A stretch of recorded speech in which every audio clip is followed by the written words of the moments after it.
میں جانتا ہوں کہ میں عام لوگوں سے بہت مختلف ہوں۔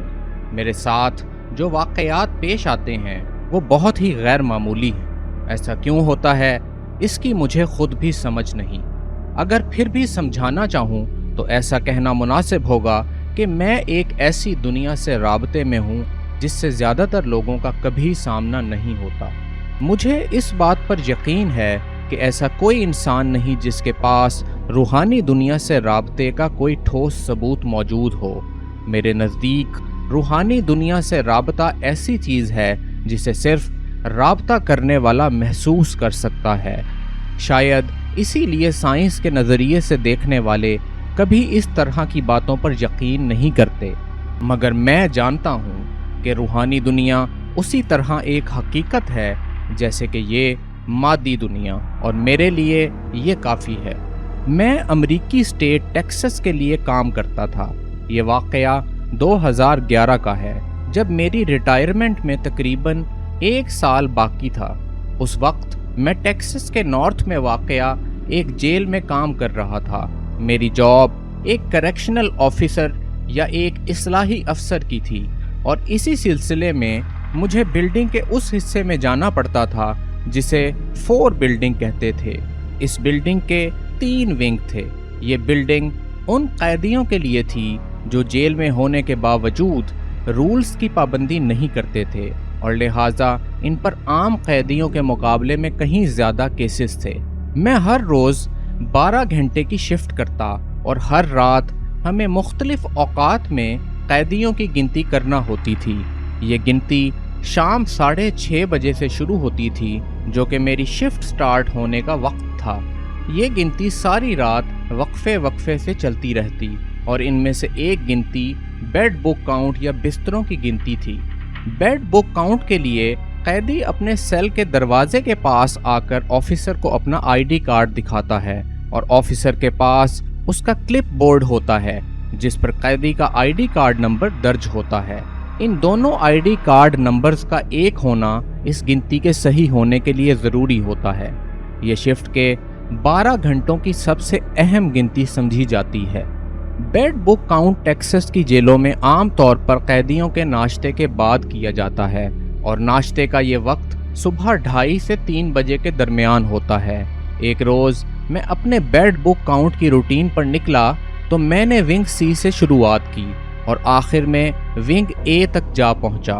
ونگ A میں 2 فلور ہیں۔ اوپر کے فلور میں 21 سیل اور نیچے کے فلور میں 22 سیل ہیں۔ میں نے شروعات اوپر سے کی اور پھر نچلے فلور پر پہنچا۔ میں نچلے فلور پر چلتا ہوا جا رہا تھا، اور ساتھ ہی ساتھ اپنے کلپ بورڈ پر موجود روسٹر کی جانچ پڑتال میں مصروف تھا۔ اچانک میں سیل نمبر 19 کے سامنے پہنچا۔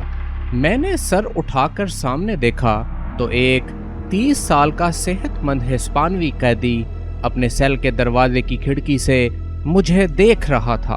وہ کھڑکی کے اتنا قریب تھا کہ اگر میں تھوڑا سا اور آگے ہوتا تو یقیناً اس کے سانس کی گرمائش محسوس کر سکتا تھا۔ میں نے اسے وہاں دیکھا تو چونک کر بولا کہ اوہ، میں نے تمہیں دیکھا ہی نہیں۔ جواب دینے کی بجائے اس نے کچھ دیر مجھے پر اصرار طریقے سے گھورا اور پھر میری آنکھوں کے سامنے ہوا میں غائب ہو گیا۔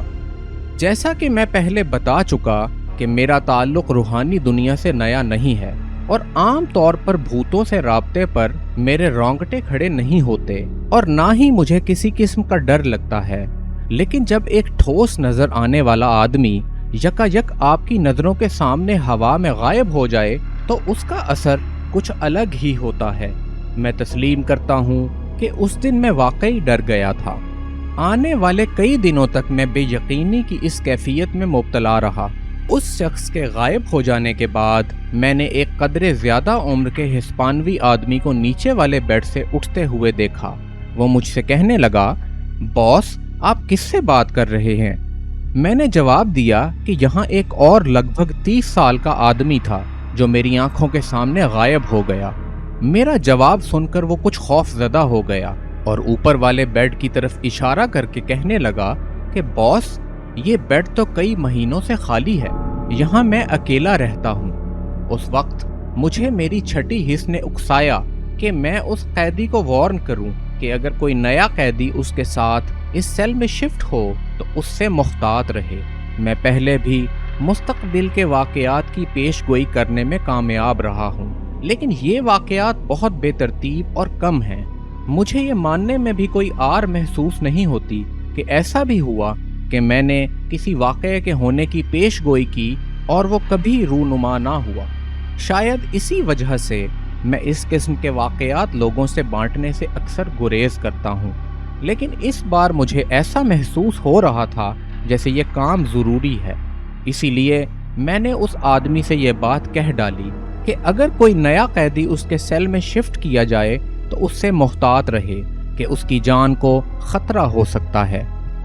کچھ ہفتوں بعد میں لائن بلڈنگ میں لیفٹیننٹ کے آفس کے پاس تھا۔ سامنے کی دیوار پر اسی ہسپانوی قیدی کی تصویر چسپاں تھی۔ اس تصویر کے بالکل نیچے ایک اور قیدی کا آئی ڈی کارڈ چسپاں تھا۔ جب میں نے غور کیا تو مجھے احساس ہوا کہ یہ دوسرا آئی ڈی کارڈ والا شخص وہی ہے جو مجھے نظر آنے کے بعد غائب ہو گیا تھا۔ تشویش کے عالم میں میں نے لیفٹیننٹ سے پوچھ ڈالا کہ یہ تصویر اور یہ آئی ڈی کارڈ یہاں کیا کر رہے ہیں۔ اس نے جواب دیا کہ یہ تصویر اس لیے یہاں چسپاں ہے کہ ہم اس قیدی کو ہاسپٹل موو کر رہے ہیں۔ یہ شخص 4 بلڈنگ اے ونگ کے 19ویں سیل میں قید تھا۔ آج صبح جب یہ روٹین ایکٹیویٹی کے لیے باہر نکلا تو مخالف گینگ کے ایک قیدی نے، جس کا آئی ڈی کارڈ نیچے چسپاں ہے، اس پر حملہ کیا اور اس کا گلا کاٹنا چاہا۔ میں نے حیرت سے لیفٹیننٹ سے دریافت کیا کہ کیا یہ شخص زندہ بچ گیا؟ ہاں، مگر کچھ وقت اسے انفرمری میں گزارنا پڑا، لیفٹیننٹ نے جواب دیا۔ تقریباً 1 ہفتے بعد جب میں اے ونگ کے ڈے روم سے گزرا تو وہ ہسپانوی قیدی مجھ سے ملا اور اپنے دوستوں سے میرا تعارف کروانے لگا۔ وہ کہہ رہا تھا کہ یہ وہی عجیب آفیسر ہے جس نے میرا یقین پیرا نارمل پر پختہ کر دیا ہے۔ پھر اس نے میرا اس وارننگ کے لیے شکریہ ادا کیا اور مجھ سے کہنے لگا کہ وہ مرتے دم تک اس حیرتناک تجربے کو لوگوں تک پہنچائے گا۔